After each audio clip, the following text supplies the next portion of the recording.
Go on guys, आज की class होने वाली है केमिकल रिएक्शन इक्वेशन की, जहां हम डिस्कस करेंगे केमिकल रिएक्शन क्या होता है। तो होश में उसके साथ शुरुआत करते हैं आज की क्लास अरविंद सर के साथ। And welcome back to Utpal batch class 10th में आपका स्वागत है। और ये आज की क्लास केमिकल रिएक्शन की होने वाली है। और गाइस ये बहुत ही इंटरेस्टिंग सेशन होने वाला है, जहां पे आज बहुत कुछ नया सीख कर जाएंगे और इस चैप्टर में डाउट्स हमेशा के लिए भूल जाएंगे। तो इस चैप्टर के डाउट्स हमेशा के लिए क्लियर हो जाएंगे आपके आज लेक्चर के बाद। पार्ट हमारा क्या है, नेक्स्ट पार्ट हमारा क्या है, स्केलेटन केमिकल इक्वेशन क्या होता है। ये बहुत बार बच्चों ने सुना होगा, कई बार बच्चों को पता नहीं होता है होता क्या है।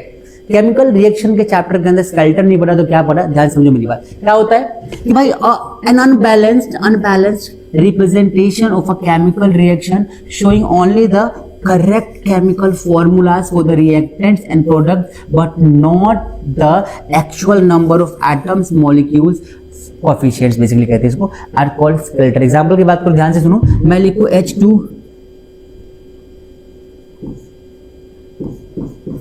H2 प्लस O2 और इससे क्या बन जाएगा, मान लो H2O बन गया। This is the correct formula to write the equation for formation of hydrogen. Hydrogen जब भी बनता है हम H2O2 मिलाते हैं, H2O बन जाता है। बट आप ध्यान से अगर देखो तो यहाँ पे क्या है कि हाइड्रोजन के दो एटम यहाँ पे ऑक्सीजन के दो एटम, और ये यहाँ पे दोनों मिलकर दो तो चार बन गए, और यहाँ पे देखो तीन ही बन रहा है। ऑक्सीजन का एक, हाइड्रोजन का दो, मतलब क्या होगा कि बैलेंस नहीं है।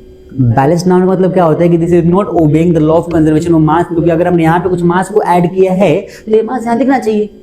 अगर नहीं दिख रहा मतलब क्या हो गया कि गायब हो गया। और मास कभी गायब नहीं हो सकता। मास can neither be created nor be destroyed by law of conservation of mass. Mass can neither be created nor be destroyed.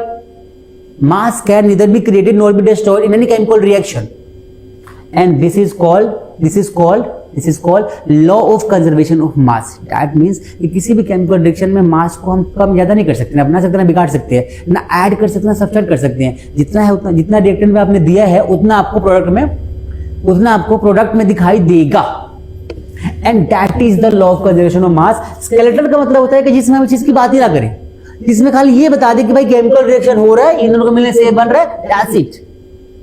लेकिन जब बैलेंस कर देंगे उसको बोलते हैं बैलेंस्ड केमिकल इक्वेशन। ये अनबैलेंस होते हैं। ये क्या है, ये अनबैलेंस्ड,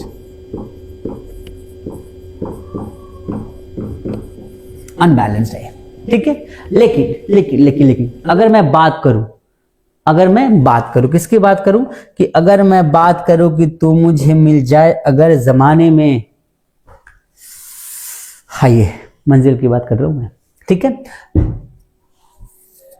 तो ये हमारा अनबैलेंस है। लेकिन अगर मैं H2 जो यहां पर लिखा है प्लस में O2 जो यहां लिखा है, इसको बैलेंस करने के लिए मैंने क्या कर दिया, यहां पे 2 लगा दिया और यहां पे 2 लगा दिया। ध्यान से मेरी बात सुनो। हाइड्रोजन यहां पे 4 एटम हो गए, यहां पे हाइड्रोजन के 4 एटम, ऑक्सीजन 2, तो ये बैलेंस हो गया। This is called balance chemical equation. क्या बोलते हैं इसको, बैलेंस,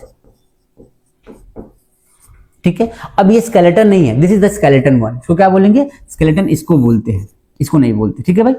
क्लियर हो गया। तो एक ऐसा केमिकल इक्वेशन जो स्केलेटन फॉर्म में तब कहलाएगा जब वो बैलेंस फॉर्म में ना हो, जहां पे एक्यूरेट नंबर ऑफ एटम्स की इंफॉर्मेशन ना दी गई हो। अगर एक्यूरेट नंबर ऑफ एटम्स की इंफॉर्मेशन हो तो उसको बोलते हैं balance chemical equation. Otherwise rather than the equation is known as skeleton chemical equation. I hope you just got the point and finally note it down.